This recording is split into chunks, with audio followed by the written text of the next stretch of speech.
And welcome to the Core Connection. I'm Mira Rubin here with you on Enlightened World Network.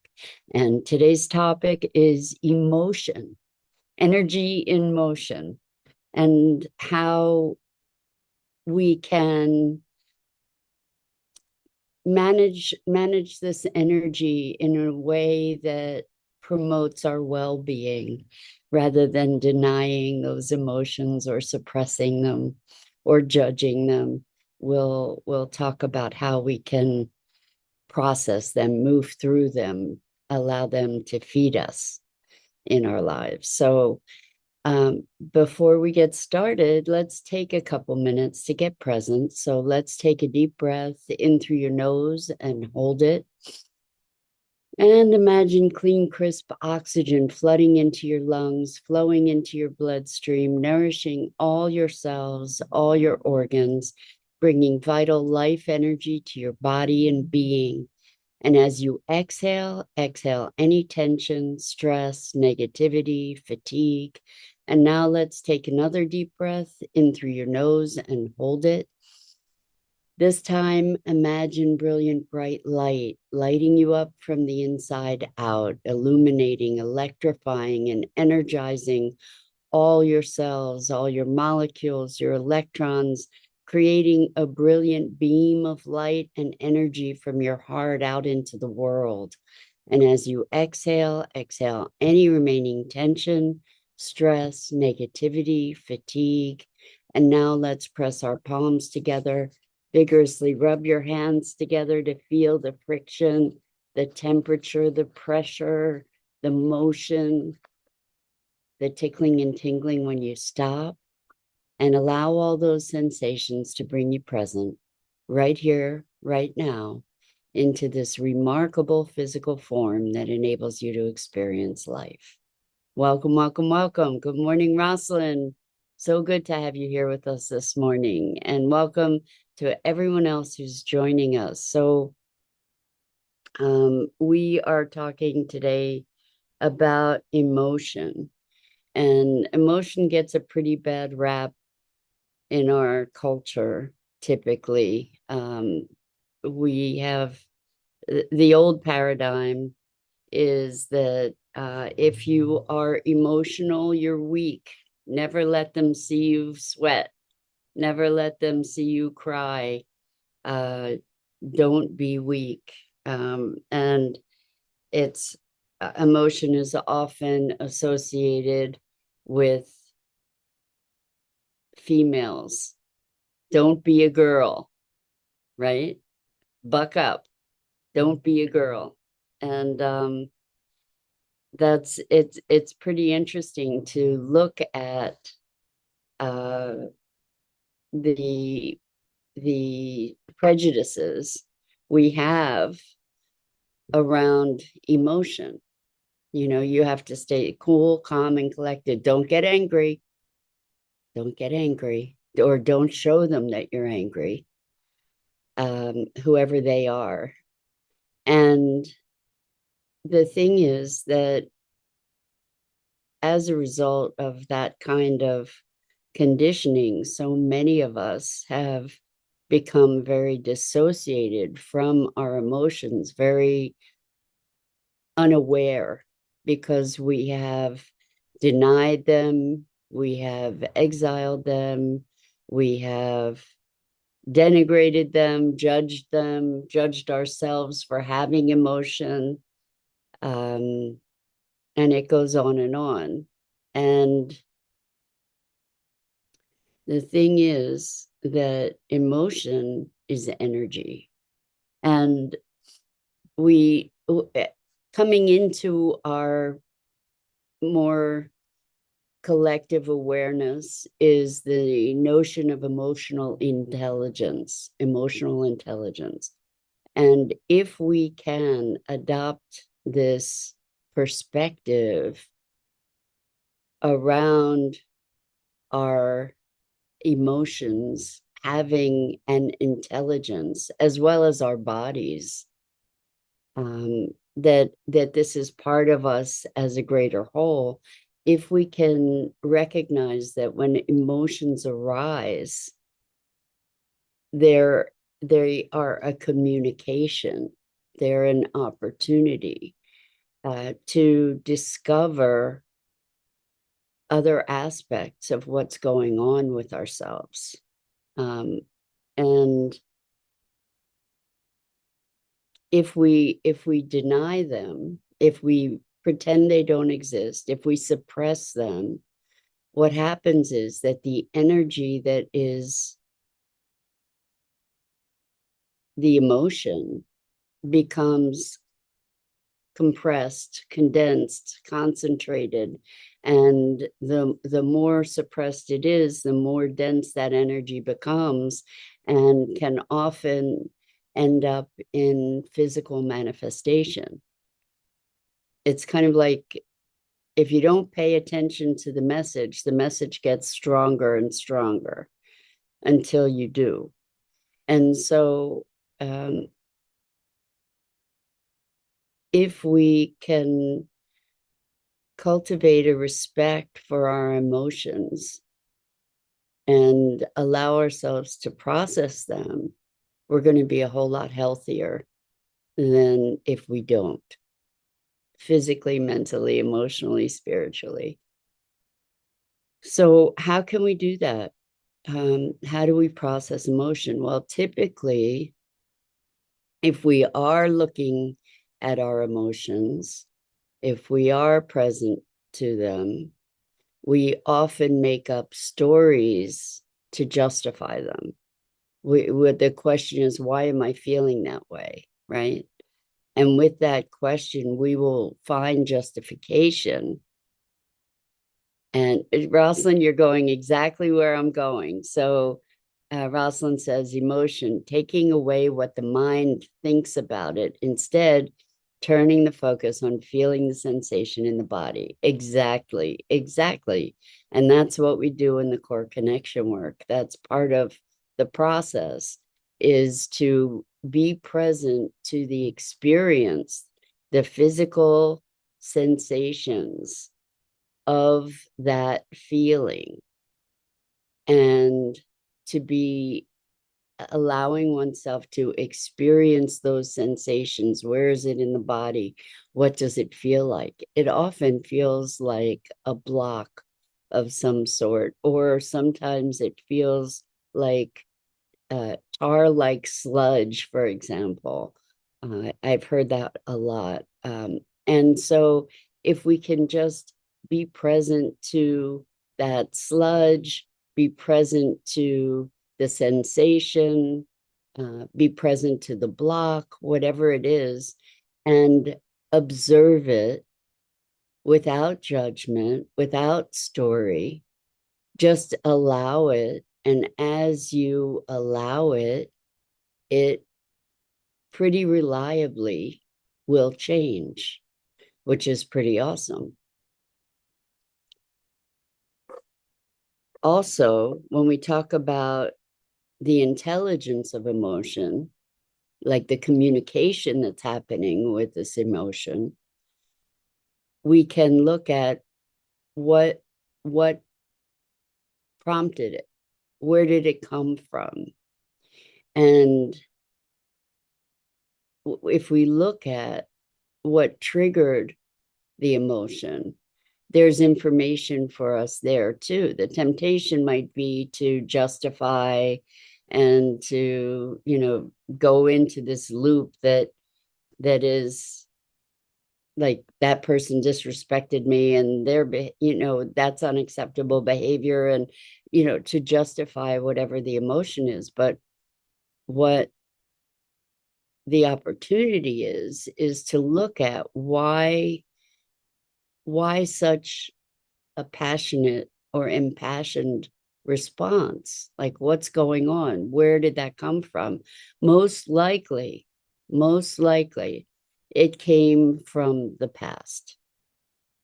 Because we'll often see that we react to something very disproportionately. That's a really good clue to take a look and see what's going on another level, because there's more to the story than whatever this one incident was that triggered that kind of response.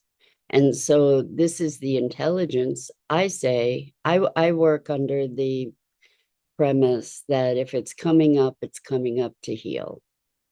And it offers us the opportunity. We don't always take that opportunity, but we're being offered the opportunity when something comes up to address it and to heal it, to metabolize it.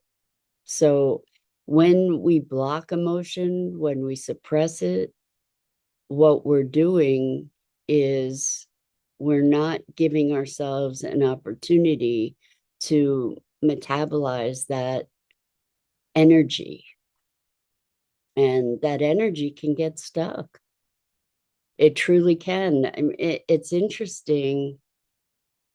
I imagine most of us have heard stories of people who, or maybe experienced it yourself, who in the midst of body work have incredible emotional releases, super powerful emotional releases, because this energy is stored in the body if we don't find a way to release it. And we're told, many of us anyway, we're told as kids, don't cry, don't be a crybaby, right? And lots of trauma is stored in our bodies, in our beings, all that energy.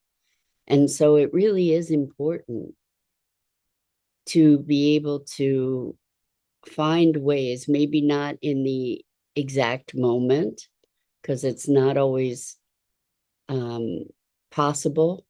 We don't necessarily have the space or the time. It may not be appropriate. It may not be safe to express or process those emotions in the moment in which they arise. That would be ideal. But it's important that we give the respect to ourselves and our energy and the emotion and the incident, whatever that precipitated the emotion. It's important that we address these experiences. It's important that we find ways to metabolize these experiences. And when I say metabolize, what I mean is to integrate, to process, to assimilate.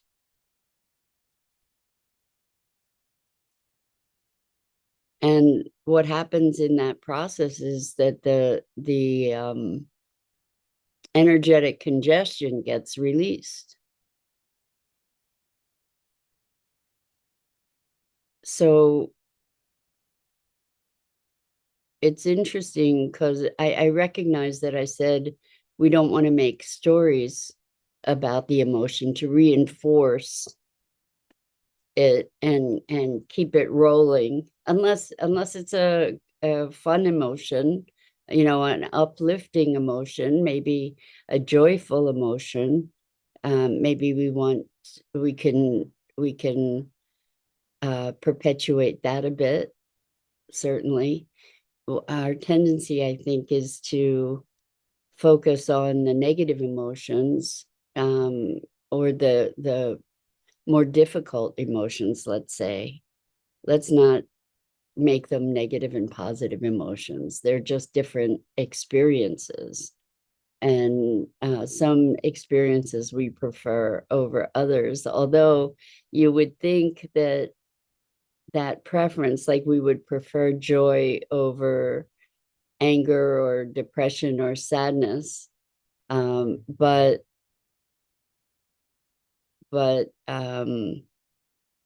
we tend to cultivate anger, depression, and sadness, resentment, whatever, through the stories that we tell over and over and over and over and over and over again. So we're creating that with much more vigor than we create the joyful experiences. So, that might be an area of practice. Rosalind says EFT, so emotional freedom technique, tapping is a really powerful way to help. Thank you for that, Rosalind, to help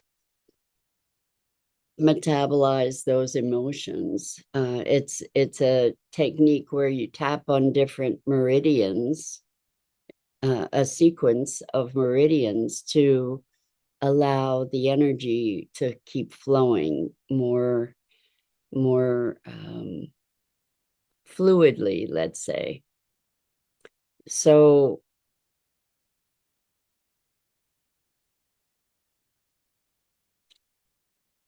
we do have, at least in this culture, we do have a pretty strong association of emotionality with weakness. And we're chided for emotional behavior and maybe criticized for being overly dramatic or overly sensitive. And I had such an interesting conversation with one of my male clients who was talking about how they did not have awareness. They couldn't make a distinction around what emotions they were feeling. In our sessions, oftentimes I'll say, and how does that feel? What are you feeling about that? What's the emotion? And they have a really hard time identifying it. And it's because our language, our culture doesn't traffic very well in consciously addressing emotion. And how fascinating is it that we are emotive beings? That is, we have been conditioned to operate kind of as disembodied heads, right? Or to be in our heads, to be in our minds, to be honoring what we believe or what we've called rationality, and separate out the emotion from our reason. And the thing is, this whole notion of being reasoning creatures, of being rational creatures, is a myth. It's a myth because so many, I mean, we can look at it very clearly, see that we're not rational creatures. What kind of rationality, what allows for so many of the things that we've done? How rational is it to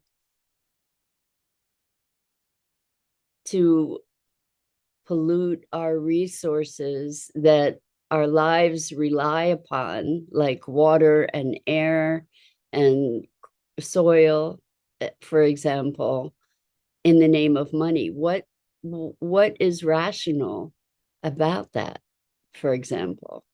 What is rational about war? It's it's not, it's craziness is what it is, really.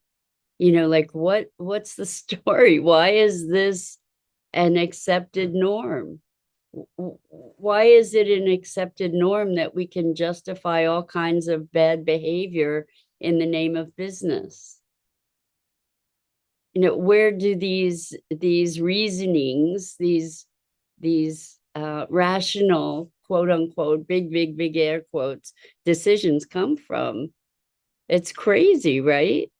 It's lying, cheating, stealing. What is rational about that? What's rational about raping and pillaging the earth and other people and other cultures? It's insanity, really. There's nothing rational about it. The only thing that makes us believe it's rational is that we sort of have a consensus reality that's how things are. It's insanity. It's insanity. And our emotions in response to these things have an intelligence to them saying, wait a second, there's something wrong with this picture, right? It's craziness that we have accepted as sensible or culture or standards. It's truly madness. Rosalind says, like speaking a different language, when you don't know the translation of a word, you use other words to try to describe what you're saying, using color or density, etc., to try to describe the sensation felt in the body. Yes, so exactly. I appreciate that, Rosalind. When we emotion, when we're experiencing it, is a rather it's a rather difficult thing to explain sensations if we don't use metaphor, for example. And when we can use metaphor and create a representation of something, then we have the ability to interact with that representation. And so it's so powerful to, for instance, embody the sensation of the emotion as as a thing that we can then observe and interact with. It makes it approachable. Our mind, again, our non-rational mind, our brilliant and non-rational mind loves symbols and loves metaphor. And that's why in these sessions that I do with folks through the core connection work, it's often experienced like a visualization journey, where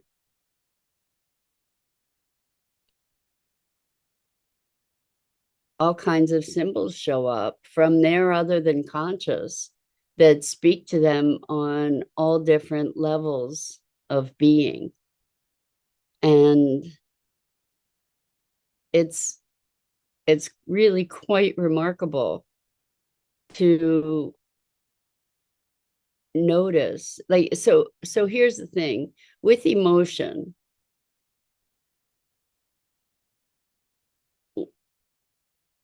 Particularly if it's an uncomfortable emotion, just like if we have an uncomfortable physical sensation, what we typically want to do is make it go away. And the more we try to make it go away, oftentimes the more deeply entrenched it becomes. And so if we can just allow it to be as it is, without resistance, without story, to just be present to it, typically it shifts. And when we have a sensation, oftentimes we'll call it pain. And when we call it pain, that in itself can generate resistance to the experience versus having the experience, just allowing yourself to have the experience, whatever it is, that to feel the sensation. There's a fine line between pleasure and pain. And there can be, like, if you allow yourself to sink into a sensation that feels like pain, or that we want to call pain, the experience of it is different. It's, we get to be aware of how it's radiating through our bodies, how we want to resist it, how we want to brace against it rather than to open to it. And when we allow ourselves to open to it, what typically happens is that it dissipates. Sometimes it gets worse first. It might get like so intense that it's practically unbearable. And then it begins to dissipate. It's quite remarkable. And with emotions also, I see so many occasions where there is what we might call a sweet sadness. One of my clients alluded to a German word that is for kind of like happy sadness. I'm not familiar with it, but it's interesting that we can have what we might consider a painful emotion and also have a tenderness, a sweetness about that sadness, for example. So the message today really is to cultivate our emotional intelligence, to recognize that emotion is a communication that gives us an opportunity to deepen into awareness about ourselves and our wounds, and gives us an opportunity to heal them, and also an opportunity to see what lights us up in life, to become more connected. So that's it for today. I'm Mira Rubin. This is the Core Connection. And I go live here each weekday morning at 9 a.m. Eastern on the Enlightened World Network Facebook page and YouTube channel. And I invite you to check out the other awesome programming in Enlightened World Network and Enlightened World Living. And as always, I'm deeply grateful for the opportunity to share this time together. So until